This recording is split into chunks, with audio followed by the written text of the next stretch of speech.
Assalamualaikum warahmatullahi wabarakatuh. Pada video kali ini, Politik Sumbar Channel akan menampilkan keputusan MK yang baru-baru ini keluar dan pengaruhnya dampaknya untuk Pilkada 2024.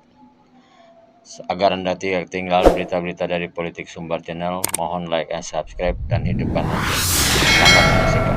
Terima kasih. Direktur Eksekutif Lingkar Madani, 5 Indonesia, Ray Rangkuti berpandangan bahwa peta kekuatan politik bakal berubah dengan adanya dua putusan Mahkamah Konstitusi (MK) menyangkut pemilihan kepala daerah Pilkada. Diketahui, melalui putusan nomor 60/22/2024, MK mengubah besaran ambang batas pencalonan oleh partai politik parpol atau gabungan parpol. Bahkan, menyatakan inkonstitusional pasal yang mensyaratkan kepemilikan kursi DPRD dalam Undang-Undang UU Nomor 10 Tahun 2016 tentang Pilkada. Kemudian, lewat putusan nomor 70/22/2024, MK mengatur persyaratan usia minimum harus dipenuhi calon kepala daerah dan calon wakil kepala daerah ketika mendaftarkan diri sebagai calon. Dengan adanya putusan MK ini, kita berharap gairah Pilkada sebagai pesta kedaulatan rakyat kembali. Parpol-parpol dapat menyusun ulang strategi. Peta kekuatan politik di Pilkada akan berubah, kata Ray dalam keterangan tertulis, Rabu, tanggal 21 Agustus tahun 2024. Oleh karenanya, dia mengatakan, dua putusan MK tersebut juga menghindarkan lahirnya kepala daerah giveaway akibat praktik borong parpol yang diperlihatkan dalam gelaran Pilkada 2024. Rakyat kembali menemukan haknya yang mulai lepas. Sebagai pemilik sah kedaulatan politik Indonesia, ujar Ray. Kemudian, Ray mendesak agar Komisi Pemilihan Umum (KPU) segera merevisi peraturan KPU (PKPU) tentang persyaratan pencalonan dalam Pilkada dengan memasukkan poin-poin putusan MK, khususnya yang terkait dengan syarat pencalonan paslon oleh parpol atau gabungan parpol dan penghitungan batas usia minimal paslon dalam Pilkada. 5 Indonesia tidak menemukan alasan yang kuat untuk tidak segera memasukkan poin putusan MK ini ke dalam PKPU, katanya. Menurut Ray, hal itu harus segera dilakukan karena pendaftaran calon kepala daerah sebentar lagi akan dibuka, yakni pada 27-29 Agustus tahun 2024. Masih tersedia 6 hari dalam hitungan kalender atau 4 hari dalam hitungan hari kerja. Waktu ini, lebih dari cukup untuk memasukkan poin putusan MK dimaksud, ujarnya. Selain itu, Ray mengkhawatirkan KPU bakal terkena pelanggaran etik jika tidak segera memasukkan norma dari putusan MK. Sebab, bukan tidak mungkin ada elemen masyarakat yang melaporkan KPU ke Dewan Kehormatan Penyelenggara Pemilu atau Badan Pengawas Pemilu (Bawaslu, RI). KPU perlu mencegah agar tidak berulang keluar masuk sidang etik DKPP untuk perkara yang sebenarnya dapat dicegah.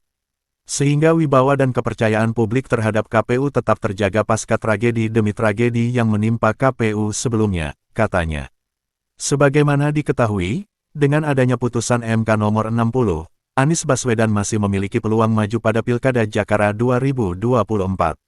Sebab, Mahkamah mengubah ambang batas pencalonan kepala daerah oleh parpol atau gabungan parpol. Beda dengan Anies, Partai Demokrasi Indonesia (PDIP), sebagai partai pemenang pemilihan legislatif Pileg 2024 dipastikan bisa mengusung pasangan calon gubernur dan wakil gubernur sendiri karena adanya putusan MK tersebut. Pasalnya, ambang batas pencalonan kepala daerah oleh parpol atau gabungan parpol tidak lagi sebesar 25% perolehan suara hasil pemilihan anggota DPRD atau 20% kursi di DPRD, sebagaimana diatur pada pasal 40 ayat 1 UU Pilkada. Dalam putusannya MK menyatakan pasal 40 ayat 1 inkonstitusional bersyarat sepanjang tidak dimaknai, partai politik atau gabungan partai politik peserta pemilu dapat mendaftarkan pasangan calon jika telah memenuhi persyaratan sebagai berikut untuk mengusulkan calon gubernur dan calon wakil gubernur. 1. Provinsi dengan jumlah penduduk yang termuat pada daftar pemilih tetap sampai dengan 2 juta jiwa. Partai politik atau gabungan partai politik peserta pemilu harus memperoleh suara sah paling sedikit 10% di provinsi tersebut. 2. Provinsi dengan jumlah penduduk yang termuat pada daftar pemilih tetap lebih dari 2 juta jiwa sampai dengan 6 juta jiwa. Partai politik atau gabungan partai politik peserta pemilu harus memperoleh suara sah paling sedikit 8,5% di provinsi tersebut. 3. Provinsi dengan jumlah penduduk yang termuat pada daftar pemilih tetap lebih dari 6 juta jiwa sampai dengan 12 juta jiwa. Partai politik atau gabungan partai politik peserta pemilu harus memperoleh suara sah paling sedikit 7,5% di provinsi tersebut. 4. Provinsi dengan jumlah penduduk yang termuat pada daftar pemilih tetap lebih dari 12 juta jiwa. Partai politik atau gabungan partai politik peserta pemilu harus memperoleh suara sah paling sedikit 6,5% di provinsi tersebut. Untuk mengusulkan calon bupati, calon wakil bupati, calon wali kota dan calon wakil wali kota. 1. Kabupaten kota dengan jumlah penduduk yang termuat pada daftar pemilih tetap sampai dengan 250.000 jiwa. Partai politik atau gabungan partai politik peserta pemilu harus memperoleh suara sah paling sedikit 10% di kabupaten kota tersebut. 2. Kabupaten kota dengan jumlah penduduk yang termuat pada daftar pemilih tetap sampai lebih dari 250.000 jiwa sampai 500.000 jiwa. Partai politik atau gabungan partai politik peserta pemilu harus memperoleh suara sah paling sedikit 8,5% di kabupaten kota tersebut. 3. Kabupaten kota dengan jumlah penduduk yang termuat pada daftar pemilih tetap lebih dari 500.000 jiwa sampai dengan 1 juta jiwa. Partai politik atau gabungan partai politik peserta pemilu harus memperoleh suara sah paling sedikit 7,5% di kabupaten kota tersebut. 4. Kabupaten kota dengan jumlah penduduk yang termuat pada daftar pemilih tetap lebih dari 1 juta jiwa. Partai politik atau gabungan partai politik peserta pemilu harus memperoleh suara sah paling sedikit 6,5% di kabupaten kota tersebut. Oleh karena itu, mengacu pada putusan MK, besaran ambang batas untuk pencalonan kepala daerah di Jakarta, sebesar 7,5%. Sebab, berdasarkan data KPU RI jumlah pemilih yang masuk dalam daftar pemilih tetap di Jakarta sebesar 8.252.897 orang. Pasalnya, perolehan suara PDP tersebut sudah melebihi 7,5% ambang batas pencalonan kepala daerah oleh parpol atau gabungan parpol.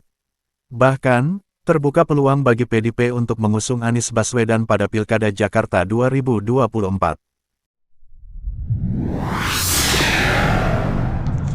Demikianlah video keputusan MK mengenai Pilkada 2024 dan pengaruhnya dan dampaknya untuk peta politik Pilkada 2024. Agar Anda tidak ketinggalan berita-berita dari Politik Sumbar Channel, mohon like and subscribe dan hidupkan lonceng. Terima kasih. Assalamualaikum warahmatullahi wabarakatuh.